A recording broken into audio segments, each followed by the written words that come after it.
Então, o melhor é que você deixe tudo completamente transparente, tudo completamente controlado. Por quê? Porque existem problemas e a ideia de que você vai resolver os problemas criando um universo paranoico, e esse universo paranoico pressupõe que existem vítimas, e essas vítimas, sempre você vai ter que achar que você está lidando com uma vítima. Que é vulnerável, que não pode ter estresse, que não vai surgir ali nenhuma zona de conflito, e você vai criando grupos na sociedade que são grupos absolutamente intocáveis. Por que isso? Porque você quer combater o preconceito, em alguns casos, né? E aí você cria regras para isso, e essas regras se tornam, por exemplo, uma coisa que a gente conhece, vocês devem conhecer, chamado politicamente correto, né? Eu escrevi esse livro em 2012, né, que foi um livro que marcou muito, vendeu muito até hoje. Mas assim, esse tema do politicamente correto, quem é da universidade sabe. Politicamente correto é um truque para você destruir carreira de quem você não gosta. É isso que é politicamente correto. E na mídia é uma forma de você fazer com que a pessoa que escreve trabalhe até medo do que fala e do que escreve, porque um procurador de algum estado pode resolver processar você porque você usou a frase tal.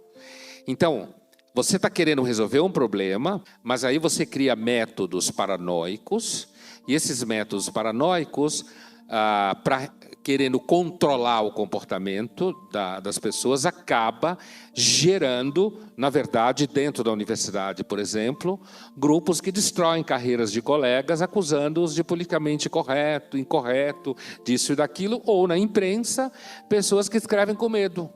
Porque você nunca sabe, alguém vai se ofender porque você usou a palavra azul. E essa palavra azul significa... Outro dia uma advogada me explicou isso no ambiente, que era assim: existe um inconsciente coletivo. O Jung já foi para o saco nessa. Existe um inconsciente coletivo. E esse inconsciente coletivo pressupõe que você é culpado. Ela não está falando de mim, não. Nunca tive esses problemas até hoje. Eu sou muito cuidadoso, na verdade. Mas assim, ela estava dizendo, o fulano X é culpado. Por quê? Porque o inconsciente coletivo pressupõe que os homens estão sempre com ideias sexuais com relação às mulheres. Portanto, ele é culpado mesmo que ele não saiba o que ele quer. Certo? Ou seja, você tem aí uma inversão da ideia de que todo mundo é inocente antes de ser culpado, e você tem uma teoria aí de que, por exemplo, se eu uso a palavra judiar, é porque eu não gosto de judeus. Certo? Por exemplo. Né? Então, isso vai criando um controle da linguagem. Então, do ponto de vista da visão restrita que eu estou apresentando, existem uma série de problemas, e esses problemas nem sempre têm solução fácil e não têm solução. É importante combater preconceito e violência, mas as formas que você combate esse preconceito e violência não pode chegar ao ponto de que você crie uma situação em que filhos devem denunciar os pais, porque, então, tem algum procurador em algum lugar que acha que os pais são obrigados a amar os filhos. Quem diz que você é obrigado a amar alguém? A solução para isso é não ter filhos. Eu não sou obrigado a amar ninguém. Aliás, é isso que as pessoas estão fazendo. Estão fazendo, tomando uma medida econômica, para não ter trabalho, não ter problema com isso. Então, a forma contemporânea de lidar com a dor e com os problemas ou com o sofrimento é achar que vai resolvê-los. Essa é a forma, né? Que vai dar uma solução.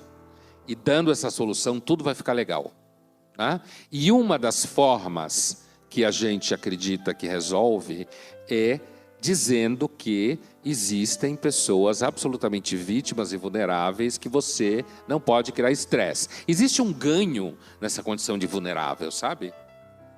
Esse ganho é o seguinte: uma pessoa que é considerada vítima e vulnerável, ela não é responsável por nada. Se alguém virar para mim e disser que eu estou errado, eu vou passar a acreditar em Papai Noel. Na prática é assim. Se você é considerado uma vítima, você nunca está errado. Por quê? Porque o outro vai estar sempre na posição de que ele, na verdade, fez algum mal a você. É isso que faz com que, por exemplo, você vá se tornando cada vez mais impossível você reprovar alunos na escola desde cedo. Esse é um exemplo, né? Isso vai fazendo com que um exemplo de alguns países da Europa, que muitos de vocês aqui conhecem, que eu conheço um especificamente aqui, que eu não vou citar, mas é um país bastante importante na Europa, muito conhecido, em que nos bares tem uma lei em que os homens não abordam as mulheres. Por quê? Porque se abordar pode ser acusado de assédio. Então o que acontece? Eles nem falam com as mulheres. É mais seguro, não fala. Você pode ser acusado de assédio. Significa o quê? Tem uns homens por aí insuportáveis, assim como tem mulheres, mas homens violentos tem, sem dúvida. Você precisa de formas de cuidar disso? Precisa. Mas quando você cria uma lei que se alguém aborda você num bar, você pode ir preso, ou você pode ser acusado, seja lá o que for, o que você faz? Você não aborda ninguém. Então, o que acontece com esses europeus quando vêm para cá, se atola no carnaval? Acha o Brasil lindo, maravilhoso, acha que aqui a gente vive, em que aqui tem um filósofo alemão muito importante que teve aqui, o Peter Sloterdijk, que ele me disse certa feita que a impressão que ele tinha do Brasil é que o Brasil era uma arena romana, que aqui a vida é breve, bruta, violenta, quase Hobbes, né? Breve, bruta, violenta, mas cheia de sangue e vida, que nós aqui estamos sempre tomados pela vida. E que eles, alemães, europeus, ele os comparou com uma, que eles chamam na Alemanha de Autobahn, essa autoestrada, sabe? Que tem aqui, né? São essas estradas. O estado de São Paulo tem muitas delas, são retas, não tem nem curva, né? Que são, ele comparou a Europa a uma autoestrada. Todo mundo vai numa velocidade alta para lugar nenhum. E ninguém se relaciona. Mas você está se movendo super eficazmente em direção a algum lugar que ninguém sabe qual é. E você vai resolvendo problemas, e a vida vai se tornando cada vez mais insípida, né? Isso significa que é boa a violência no Brasil? Não. Não é? Né? Significa que é ruim você, na Europa, poder, por exemplo, já há muito tempo ter cuidado com idosos? Não, não é ruim. Significa que à medida que a gente vai criando solução para dores e sofrimentos, a gente vai criando outras dores e sofrimentos. E a percepção irrestrita de mundo, certo? Irrestrita, que acha que a gente sempre vai solucionar. O mundo corporativo é muito dominado por isso, pela percepção irrestrita. Economicamente, não. Ele sabe que os recursos são restritos. É que o marketing hoje está vendendo a ideia de que tudo é lindo, tipo capitalismo consciente, né? Ideias de que o valor principal da empresa não é lucro. Se você trabalhar numa empresa que o valor principal não é lucro, corra, vai embora. Porque uma empresa cujo principal valor dela não é lucro, logo ela vai parar de pagar seu salário e seu seguro-saúde. Pode ir embora. Procure uma empresa cujo valor principal é lucro. Isso não significa que a empresa tem que chicotear você, não é isso, né? Não é isso. A competição e o lucro são fundamentais para a produção de riqueza, né? E a visão irrestrita, ela que faz com que tenha gente por aí dizendo que um dia o capitalismo vai ficar tão consciente, que todos os elos da cadeia produtiva vai ser produzido com respeito às pessoas. Isso é mais ou menos como acreditar na Cinderela. Hoje, o que faz com que seu celular não seja mais caro do que é porque ele é produzido em países do leste asiático, onde as pessoas ganham quase nada. Você até pode usar o seu celular para defender o modo de vida indígena. Mas se não fosse gente que ganha quase nada, seu celular era mais caro do que ele é. Isso é um fato. Você pode dizer que ele não existe? Você pode dizer que, na verdade, um dia os chineses vão ganhar tanto quanto os americanos e europeus, e no dia que os chineses ganharem tanto quanto os americanos e europeus, o que vai acontecer é que tudo vai custar muito caro, bastante caro. O Trump ganhou a eleição americana mentindo, dizendo esse tipo de mentira. Nós vamos trazer de volta as empresas, a grande indústria pesada para os Estados Unidos, vamos tirar da China, da Tailândia, da Índia. Mentira, não vai trazer. Quem é que vai botar a empresa no lugar que custa mais caro? Ninguém. Existe dois tipos de dinheiro no mundo: o seu e o dos outros. Com o seu você é econômico, com os outros você acha que pode dar para todo mundo. Existem dois tipos de dinheiro no mundo. Então, a experiência do sofrimento, a experiência da dor ao longo da história sempre moveu a humanidade. Sempre fez com que a gente enfrentasse problemas. Vocês, por exemplo, as meninas aqui, vocês imaginaram o que é dar à luz na savana africana há 100 mil anos atrás? Imagina aí. Você gritando, emitindo sons e cheiros e predadores por perto. Hoje, quando você vai dar à luz, se der, tem anestesista, tem gineco-obstetra, aquelas que tiverem mais grana vai ter alguém para respirar junto com você, o marido respirando junto com você. Agora tem até licença paternidade, empresas deixando as pessoas sem trabalhar, os homens, 40 dias em casa. Sabe por que as empresas conseguem fazer isso? Porque ninguém tem filho. Se as famílias tivessem 5 filhos, né? Além de pagar licença maternidade, mas uma pessoa que tem 5, 6 filhos, uma mulher, não consegue ter carreira, né? Faça a conta, né? Agora, se você der licença paternidade para o cara que tiver 5 filhos, ele também não trabalha, né? A empresa quebra. Então, esse culto da vítima, aqui no caso a vítima seria o pai, que tem que ficar em casa tomando conta do filho, esse culto da vítima, ele navega, na verdade, numa situação que só existe porque, nesse caso, a taxa de natalidade cai. E aí você pode dizer que a empresa é super legal porque ela dá... na Suécia também se faz isso, mas vai ver quantos filhos tem na Suécia. Qual é a taxa de natalidade lá? Lá os caras dão até dinheiro, mas ninguém quer. A mulher prefere trabalhar do que dinheiro para ter filho. Filho dura muito, dá muito trabalho, tira você da sua realização pessoal, né? Do seu dia a dia. Então isso tudo, toda essa gama de situações no mundo contemporâneo, a sensação que eu tenho, e muita gente tem, e aí eu entro no outro conceito, que é o conceito de mimado, né? O conceito de mimado, que é um conceito de um psiquiatra inglês, que já está traduzido no Brasil também, chamado Theodore Dalrymple. Na verdade, a gente passou nos últimos anos no Brasil por uma grande revolução bibliográfica, né? Eu acho que alguns de vocês já têm essa percepção. Porque a universidade nunca foi um lugar democrático. A dizer que a universidade é um lugar democrático é uma das maiores mentiras do planeta, né? A Universidade de Ciências Humanas é um lugar que você não fizer aquilo que se faz a maioria, você não existe. Você apanha. Todo mundo sabe que é isso, né? É assim que funciona. Então, a universidade nunca foi um lugar democrático.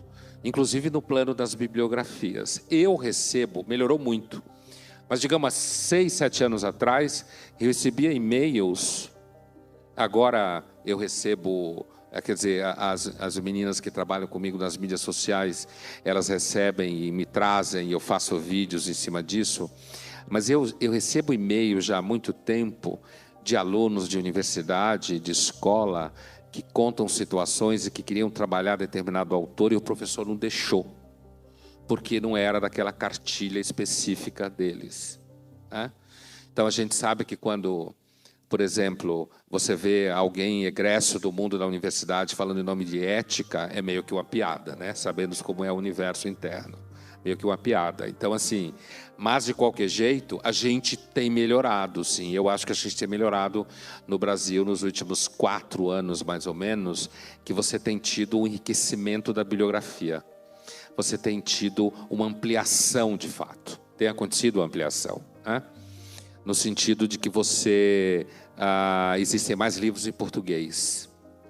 E se pede, os alunos pedem muita indicação. Para mim e para outros colegas, muita indicação.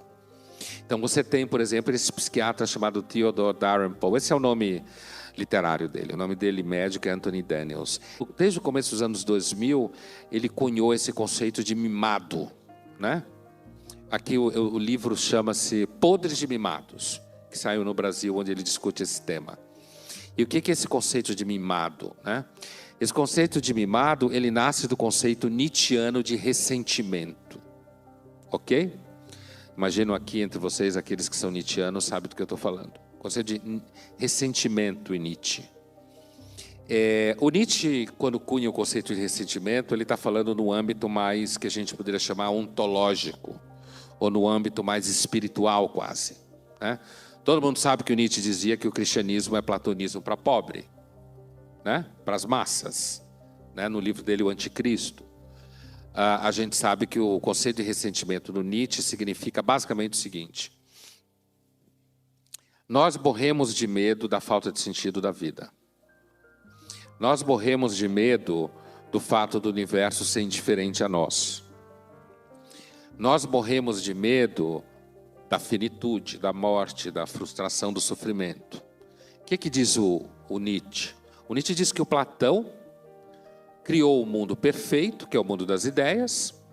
Aqui é de brincadeirinha, lá é para valer. E, portanto, essa vida aqui não é a vida real. Você tem que fazer filosofia, ser aluno do Sócrates, do próprio Platão, acreditar na metafísica, e aí você vai chegar nesse outro mundo. E aí ele vai dizer, na sua versão do Anticristo, que o cristianismo, na realidade, é uma versão dessa para as massas. É a versão do platonismo para a gente ignorante, né? Dizendo assim: siga o carpinteiro, ele é filho do dono, quando você morrer, você vai morar com o dono. Aqui você é infeliz, mas essa vida não é a real. Essa crítica do Nietzsche, ele vai dizer que o ressentimento alimenta a religião, o ressentimento produz a moral dos fracos, né, dos invejosos. O ressentimento é essa raiva que a gente tem do universo de não nos amar e ser indiferente a nós, né? E aí o Nietzsche vai dizer, como todo mundo sabe, que para você conseguir transvalorar, né, você ser fonte de valor para si mesmo, você precisa atravessar o ressentimento e o medo da falta de sentido da vida. O Nietzsche era um filósofo trágico, né? Todo filósofo trágico parte do pressuposto que existe um impasse, né? A condição humana é um impasse que não tem solução e você lida com esse impasse das mais variadas formas. O Nietzsche é um trágico que diz: a vida não tem sentido, ótimo, eu sou livre. É basicamente essa diferença do Nietzsche para filósofos trágicos, pessimistas como Schopenhauer, por exemplo, né? Bom, o Dalrymple pega esse conceito e ele traz para o âmbito psicossocial. E ele vai dizer que a sociedade de mercado, a vida em geral produz ressentimento. E a sociedade de mercado produz em larga escala. Por quê? Porque a sociedade de mercado promete para você que você vai ser rico e feliz. Isso não acontece. Você consegue comprar um celular barato. Você consegue viajar, sei lá, pela CVC. Você consegue, de repente, comprar uma casinha. Mas para isso você talvez trabalhe uma coisa que você odeia. Talvez destrua a sua família, ou talvez não consiga ter muitos vínculos, tenha que conviver com um chefe que você detesta, mas você conseguiu, sei lá, ir para a Bahia nas férias, está valendo. Paga o ano inteiro pagando no final do ano, em 12 vezes, o cartão. Mas a sociedade de mercado diz para você: não, vai em frente, vai dar certo, você vai ser feliz. Aí vai te oferecendo livros de autoajuda, né? Vai dizendo para você que fulano de tal, que sofreu um acidente na China, hoje está feliz. Então você pode ser feliz também. Certo? Você fica aí gemendo porque sua casa é ruim, seu casamento foi para lata de lixo, seus filhos você não reconhece mais. Mas vai dar certo, vai dar certo. E, na verdade, às vezes a gente precisa disso mesmo, né? Porque às vezes a dor é muito grande mesmo, né? Então, assim, eu acho que quando, às vezes, você vê muita gente lendo autoajuda, né? Livro de autoajuda ou palestra motivacional é muito corporativo para fazer o cara se sentir que vai dar certo. Imagina, se você não fizer palestra motivacional no mundo corporativo, você tem que fazer o cara se sentir feliz, né? Senão ele não funciona, né? Então, assim, portanto, a sociedade de mercado, ela naturalmente produz ressentimento. Por quê? Porque tem um monte de gente melhor do que os outros. Eu sei que está na moda a escola dizer que todo mundo é legal, mas todo mundo sabe que é mentira, né? Algumas pessoas são melhores que outras mesmo. São mais capazes, seja lá no que for. E não tem coisa para você entender o conceito de ressentimento, que está na base da coisa mimadinha, e que produz esse culto da vítima, da vulnerabilidade. Basta lembrar na sua vida quando você conviveu com alguém que era melhor que você. Lembra? Todo mundo já conviveu com alguém melhor na escola? Ela era mais inteligente e mais bonita que você? Você tinha raiva dela? Eu sei que está na moda dizer que não, porque hoje é todo mundo cheio de bons sentimentos. Né? O mundo hoje é tão cheio de bons sentimentos que eu não sei como é que as pessoas não estão andando na rua se abraçando e se beijando, dando para os outros tudo que elas têm, né? De tão bons sentimentos que tem. É todo mundo super lindo, assim. Mas assim, né? Então assim, do tipo, venha morar na minha casa, eu te dou casa e comida, você cuida do meu filho. Não é uma relação de escravidão, não. É uma relação de empoderamento mútuo. Né? Então assim, mas... essa coisa que eu falava do todo mundo, eu sei que todo mundo hoje se acha legal e tal, faço parte do marketing, mas assim, a verdade é que quando você convive com uma pessoa, lembra de uma pessoa que era melhor que você? Que humilhação que é. Né? No trabalho é uma humilhação desgraçada uma pessoa melhor que você. Você reza para que demitam ela. Porque eu lembro de um filme que tinha um cara na empresa, era uma loja de carros. E o cara vendia muito bem, era muito feliz. E o chefe tinha uma raiva dele mortal. E o cara já era um cara de 50 e poucos anos, que toda sexta-feira levava flor para a mulher. E o chefe, que já tinha separado umas 3, 4 vezes, e achava todas as esposas que ele teve um saco, ele não entendia como é que um sujeito de mais de 50 anos, casado há 30 anos com a mesma mulher, levava flor para a mulher dele. Tem alguma coisa errada nisso. Essa mulher não existe. Ele vai investigar, a mulher existe. Não é que a mulher também parece feliz? A gente tem naturalmente uma impressão, quando você vê alguém feliz, você acha que é mentira, né? Na maioria das vezes é mesmo, assim. No caso desse filme, né? No caso desse filme, então, o chefe, que era aquele ator Alan Larkin, no caso desse filme, o chefe começa a perseguir o cara, para o cara perder o emprego. Porque não aguenta aquele sujeito feliz daquele jeito. E que vende muito, os clientes adoram o cara. E aí ele consegue e o cara vai embora, perde o emprego. E aí ele fica feliz, porque ele quer provar que aquele cara não podia ser daquele jeito, tinha alguma coisa errada. Aí eles encontram, no final, um dia, o cara num bar de vendedor de carro. E o cara está super feliz. E aí o sujeito vê ele, abraça ele e fala: eu quero te agradecer. Imagina que humilhação. Eu quero te agradecer, porque não existe humilhação maior, não existe infidelidade maior do que você não odiar uma pessoa que te odeia. E a maior baixaria que você pode cometer com uma pessoa é você não odiar se ela te odeia. Assim, você pode até não ser fiel a quem te ama, mas você tem que ser fiel a quem te odeia. É muito mais sério o ódio do que o amor. Maquiavel já mostrava isso, né? Dura muito mais tempo, inclusive. Mas assim, amor você tem que dar presente todo dia dos namorados. Ódio, você não precisa dar presente nunca, ele está sempre ali presente, né? Mas aí o cara agradece o chefe. E quando ele agradece o chefe, ele diz assim: olha, eu quero agradecer a você, porque o que você fez criou uma situação que eu tive coragem de fazer, o que eu sempre quis fazer e nunca tive coragem. Eu e a minha mulher, a desgraçada da mulher dele, eu e a minha mulher abrimos uma loja nossa. E nós estamos ganhando muito dinheiro. É o fim do mundo. Ainda bem que essas coisas não acontecem todo dia. Porque se isso acontecesse, isso é objeto de...